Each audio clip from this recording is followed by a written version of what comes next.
Susan has reminded us that today is Father's Day. I was originally scheduled to talk July 5th, and I thought, I know what that can be about. Can I talk about for Father's Day? Well, several things occurred to me. One is, I, like all of you, have had a father. We have all had our own unique experiences, but I've generally, perhaps too much, focused on content. So today I'm going to share a little bit about my life and how it has come together. So the other big thing about today is that it's the summer solstice. What does that mean? To some people it has great significance, and they could do a far better job than I can of describing it and what it means. But my simple understanding is it's the longest period of daylight in the year. So we have lots of light. And light is important. Light is life. Symbolizes love. But it's also a time for me to give me the opportunity to talk about, as Susan mentioned, next Sunday is the Pride Parade for Denver. Other places have it at different times, but generally sometime in June. But Pride Parade, what does that mean? I don't want to make that my primary focus for today, but let me just say that there is a lot happening in our country and our world today. Some people would celebrate what's happening. Some people are horrified. So we've got people on both sides of being thrilled and greatly dismayed and troubled at the same time. So why is that? But let me emphasize that for me, I've not really identified with the LGBT community, even though I'm recognized as a trans woman. So it's presumed that I automatically relate to that crowd. Well, turns out my interests have been different, and so I've not really connected with that community. But let me just share some examples, though, of connections that I have had. Because when I first accepted myself in 2003 and began my transition to life as a woman, I thought, oh, I'm finally becoming who I am. Well, I'm sure you've all heard this story. Life is a journey. I think we even heard it from Susan this morning. Well, it turns out that is one maybe noticeable step in life that ones like me can take, but it was not my biggest step at all. It has been noted that I never smiled before then. Now, I went through a period where people were saying, you're smiling all the time, how come? Well, I think it's obvious, but at any rate, it has different meanings. But at any rate, one of the things that's happened now is that there's been a backlash trying to turn back the clock to say, no, LGBT people, some other minorities, don't deserve recognition. They don't deserve rights. They would label it as special rights, but it could be argued, no, it's not special rights, it's just human rights that everyone should have.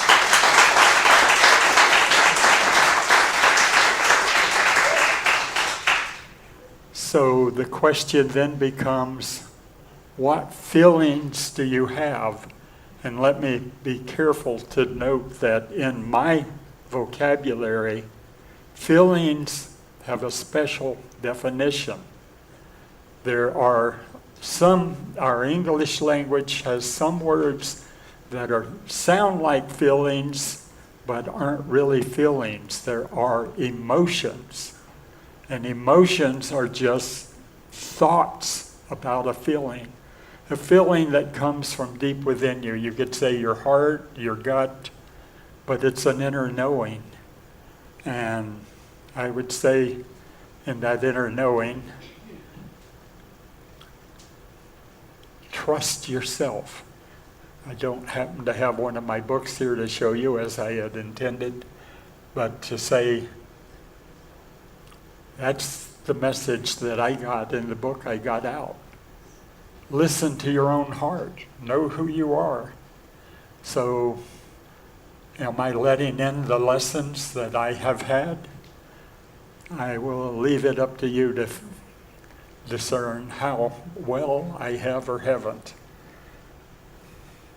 But to pay attention, though, to what your inner thoughts are. But now in this climate that we live in, I've been both excited by things and frightened by things. When I last spoke, February the 22nd, it was about what does our saying up there mean? I am love. Well, I still believe very strongly that that's what we are all called to be, but life is a lesson. We need to learn more and do more. And so I'll share now some of the examples I've had in my life.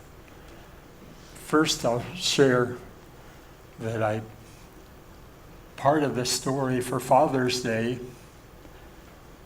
my father was a very quiet man. He allowed my mom basically to rule the house and take care of everything. As a young child, especially preschool time and early elementary school years especially, I would follow him around, trying to be of help to him. For those of you who have had tasks, you know the young child isn't always very helpful when they think they are. But he was patient and he allowed me to do it.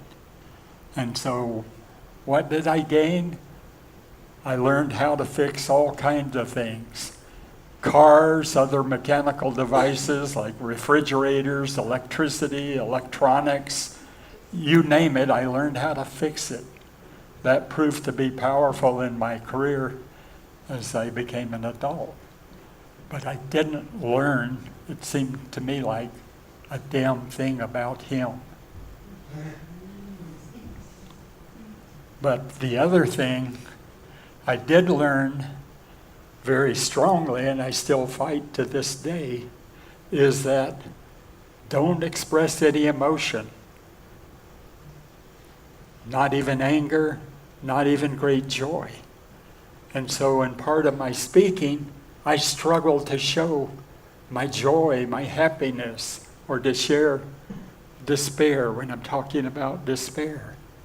So I ask your indulgence then in hearing that I struggle with that issue, and imagine for yourself how you would feel in the situations I talk about. But now going on about my experience after 8 years of marriage, I had a son. A son that came after my partner and I had taught parenting classes.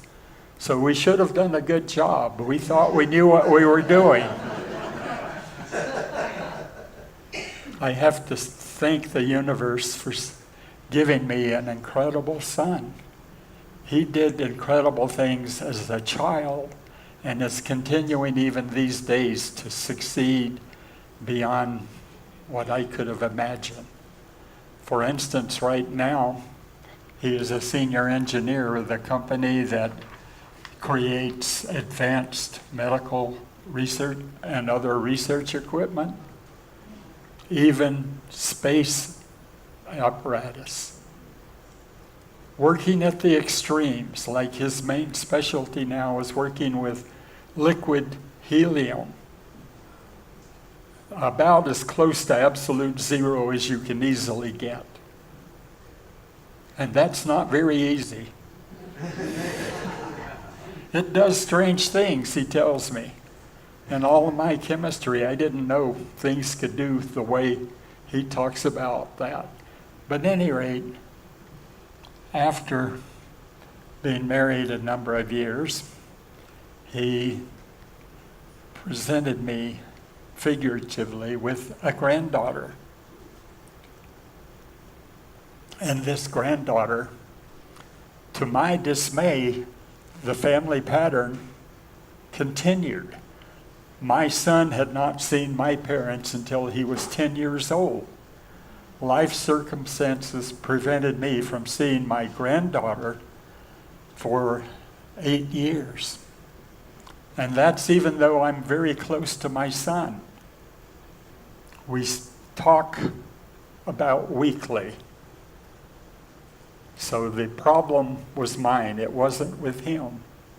But I didn't really get to connect to my granddaughter. And those of you who have grandchildren can imagine what that's like. And the horror to me also of I've done to my son what was done to me and not connecting with family. I was the oddball in my family, and I was creating this disconnect within my son's family. But at any rate, I could go on and on talking about my son, but we have other things to talk about here today. So I will just share that then after having my son, he grew up. He's now 43. My main memories of him is back in his early high school days when I was both his father and his mother. Susan referenced that. Sometimes happens. And I took on more responsibility, and I saw how through things that was happening for me, my son was hurt. Not deliberately. In fact, I didn't leave my partner until of 20 years until finally a therapist said, "Why are you still in that marriage?" I was ignoring things that were holding me back and not so healthy. But at any rate, then once we separated, I took on the role of trying to give my son as much of the life like he had had before as I could. The therapist had said, stay in the same area, keep him going to the same school, having the same friends. Well, I did that. My now ex didn't do so well at that. So that's how I ended up being the single parent. One of the things I watched out for was we had some traditions in our family, like get together for Thanksgiving with his godparents. Well, I no longer had a partner. The godparents weren't available then. So what did I do? I fixed a full, complete Thanksgiving meal for just myself and my son. He later told me that was the best Thanksgiving meal he had ever had. I must have gotten some love mixed in with it.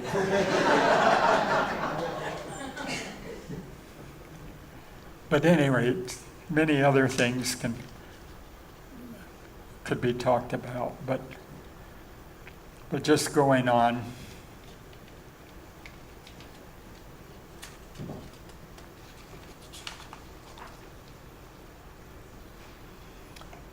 it ended up,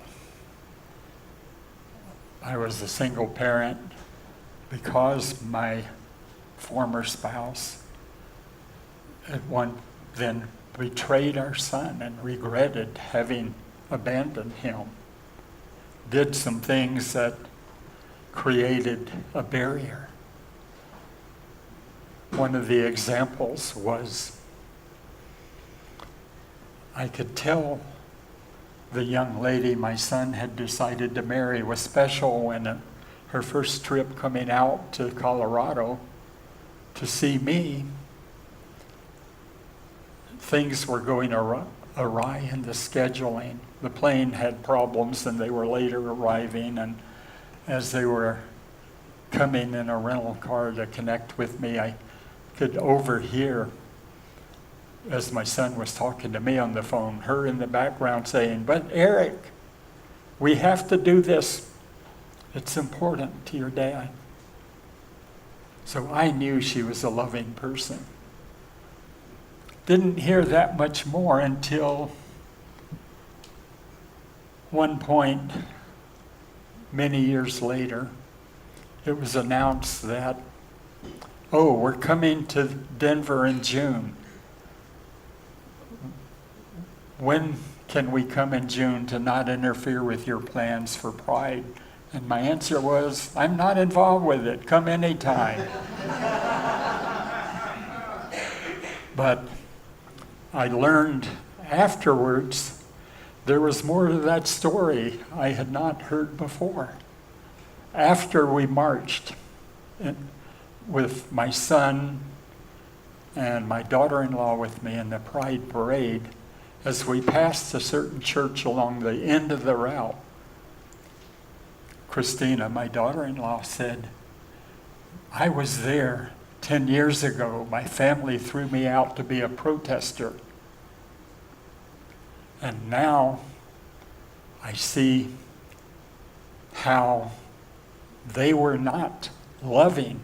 They talk about being Christians, but I could see what they were following was not what we hear mostly in the New Testament of is love." And so even though I didn't know it, she had made the point of getting out here on that 10th anniversary of when she had been a protester at the Pride parades, to marching in it with me. So what does she do now? She plays the flute. And she plays the flute not with just any band, any orchestra. She plays the flute with a Pride group that travels throughout Ohio, where they live, and sometimes beyond. And it turns out my son, my granddaughter, and my daughter-in-law all know far more about trans people and drag queens than I do.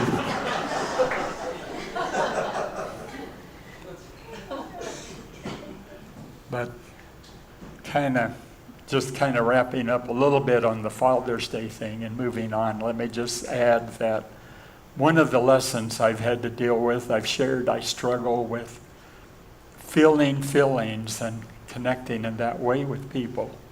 Well, the message that I got from my father was, how do you take care of a problem? You fix something. Well, the quote that I've heard, or the discussion I've heard very commonly, is so many men think that caring and showing compassion and helping someone is to fix something. Well, I've had to learn in my life since my gender transition that's maybe can be helpful at times if the problem is a broken thing, but it's not so helpful when it's a feeling that's hurting you or something has happened. to disappoint you or to make you sad. Listening, caring, loving is the way to do it. So that's another of the areas where I've had to learn more about how to respond. But now I want to move on to reading a poem that's fairly long.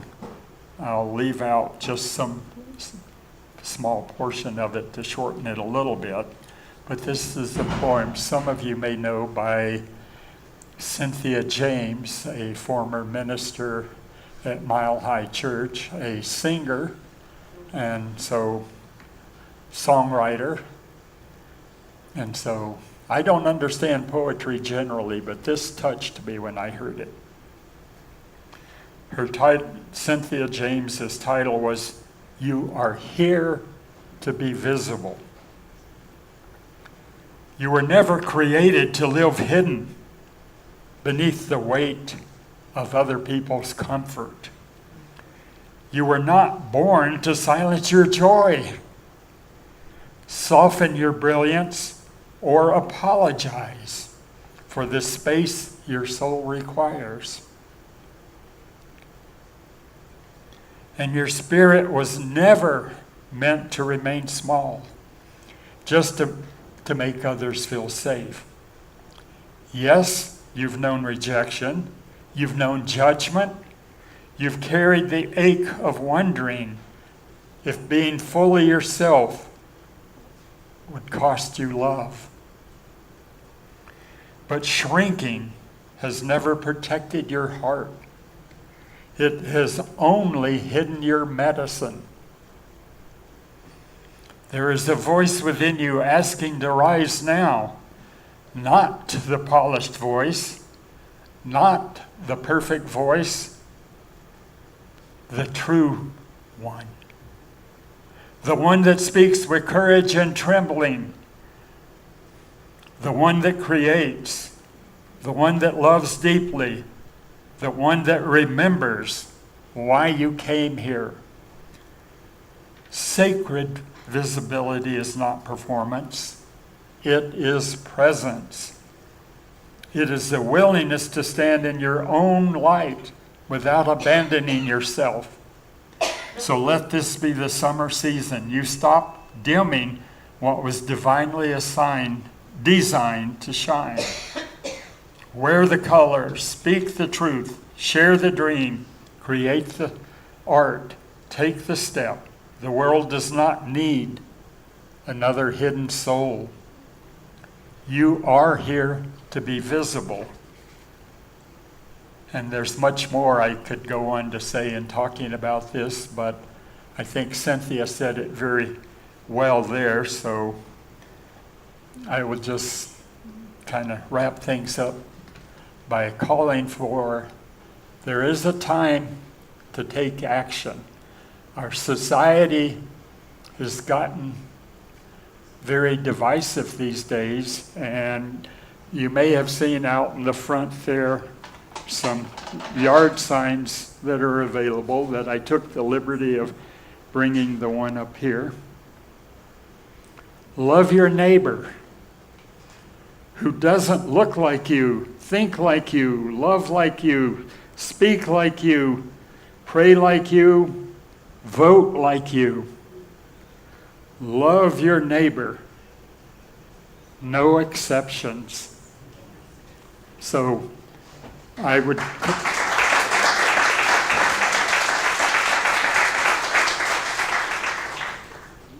So thank you for your attention, and I invite you to share more with me because there is a whole lot more I would love to share. So take care and thank you.